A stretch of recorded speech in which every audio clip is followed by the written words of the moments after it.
మీ business ఏదైనా మీ ఊర్లో promotion చేయాలంటే అది సుమన్ టీవీతోనే సాధ్యం. ఇప్పుడే సంప్రదించండి. ఈ రోజు పత్రికల్లో గాని అనేక టీవీ ఛానల్లో ఈ కూటమి ప్రభుత్వం ఏదైతే గత ప్రభుత్వంలో గౌరవనీయులు ఈ రాష్ట్ర మాజీ ముఖ్యమంత్రి వర్యులు వైఎస్ఆర్ పార్టీ జాతీయ అధ్యక్షుడు వైఎస్ జగన్మోహన్ రెడ్డి గారు ఆనాడు పేద ప్రజలందరూ కూడా ముఖ్యంగా విద్యార్థులు వైద్య విద్యను అభ్యసించాలంటే ఏదో సంపన్నులకే ఉండాలి కాదు, ఈ రాష్ట్రంలో చదువుకున్న వాళ్ళు ఈ ప్రభుత్వం ఫీజు రింబర్స్మెంట్ ద్వారా అనేక మంది విద్యార్థుల్ని తయారు చేసి మనం తీసుకున్న విప్లవాత్మకమైన నిర్ణయాల్లో ఒక విద్య సంబంధించి సుమారు 16 మెడికల్ కళాశాలను ప్రారంభించాలని చెప్పి గౌరవ ముఖ్యమంత్రి గారు ఆనాడున్న జగన్మోహన్ రెడ్డి గారు ఆనాడున్న కేంద్ర ప్రభుత్వాన్ని ఒప్పించి సుమారు 5 కళాశాలను ఇచ్చి ఆ రోజు కేంద్ర ప్రభుత్వం ద్వారా మిగతా కళాశాలని సుమారు 8,500 కోట్ల రూపాయలతో ప్రభుత్వ వైద్య కళాశాలను ప్రారంభించాలని అనేక మంది వైద్య విద్యార్థులను ఈ రాష్ట్రంలో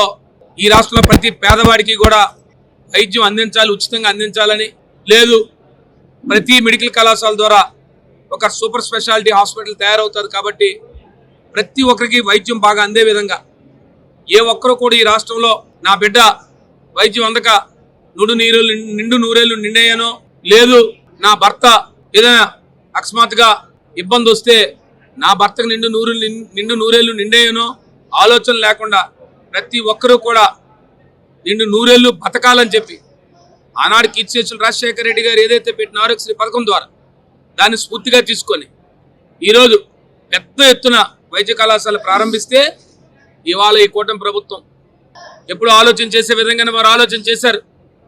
ఎప్పుడు కూడా వారి ప్రభుత్వం వస్తే కేవలం కార్పొరేట్ వ్యక్తులకో, కార్పొరేట్ సంస్థలకో, కార్పొరేట్ విద్యని కార్పొరేట్ వారికి అందించాలన్న ఆలోచనతోనే తీసుకున్న నిర్ణయాలు కనపడుతున్నాయి తప్ప ఏదైతే ఇవాళ పీపీపీ మోడ్లో ఇవాళ మెడికల్ కళాశాలని ప్రైవేటు పరం చేయడాన్ని పూర్తిగా వైఎస్ఆర్సీపీ పార్టీ పూర్తిగా ఖండిస్తూ ఉంది.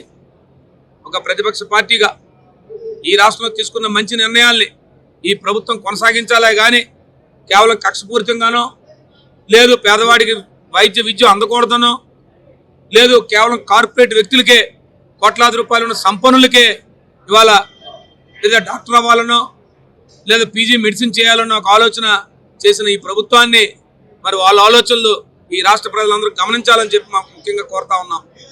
కేవలం మారుమూల ప్రాంతమైనటువంటి మంజం జిల్లాలో పార్థీపురం లాంటి ప్రాంతాల్లో కూడా వైద్య కళాశాల ప్రారంభించాలని చెప్పి ఆనాడు ప్రతి జిల్లాలో కూడా 26 జిల్లాల్లో కూడా కొత్తగా ఏర్పడిన జిల్లాల్లో ప్రతి జిల్లాలో వైద్య కళాశాల ఏర్పడాలని చెప్పి ఆనాడు ఆలోచన చేసిన మహనీయుడు ఈరోజు గౌరవ జగన్మోహన్ రెడ్డి గారు. మరి మీరు తీసుకుంటున్న నిర్ణయాలు కేవలం ఏదైతే ఈ ప్రభుత్వం పూర్తిగా పేదలకు వ్యతిరేకమని ఇప్పటికే మీరు సంక్షేమ పథకాలు దూరం చేసి కేవలం పేదల పట్ల మీకున్న వైఖరిని ఓ పక్క తెలియజేస్తూనే మీరు ఇవాళ ఓ పక్క వైద్య విద్యని 2 విద్యల్ని కూడా ఇవాళ కార్పొరేట్ వ్యక్తులకి దారాదత్తం చేసే ఈ కార్యక్రమాన్ని పూర్తిగా ఖండిస్తూ ఉన్నాం. ఇప్పటికే ఇంటర్మీడియట్ కళాశాలలో అడ్మిషన్ లేక ప్రభుత్వ జూనియర్ కళాశాలలు కానీ ప్రభుత్వ డిగ్రీ కళాశాలలు అయితే ఇప్పటికే ఒక సెమిస్టర్ పూర్తి చేయవలసిన పరిస్థితులు ఉంటా ఇప్పుడు ఇంకా అడ్మిషన్ నోటిఫికేషన్ ఇచ్చే పరిస్థితి. అంటే మీ ఆలోచన ఏంటి? ఎవరు కూడా డిగ్రీ విద్య చదవకండి ప్రభుత్వ కళాశాలలో. ఇవాళ సెప్టెంబర్ నెల వస్తున్నా ఇంకా అడ్మిషన్స్ ఇంకా నోటిఫికేషన్ ఇచ్చారు, మీరు అడ్మిషన్ మొదలుపెట్టారు.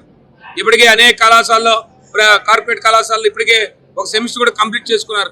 అంటే ఎవరికైనా అవకాశం ఉంది మీరు వెళ్ళిపోండి, కార్పొరేట్ సంస్థలకు వెళ్ళిపోండి, కార్పొరేట్ సంస్థల్లో చదువుకోండి.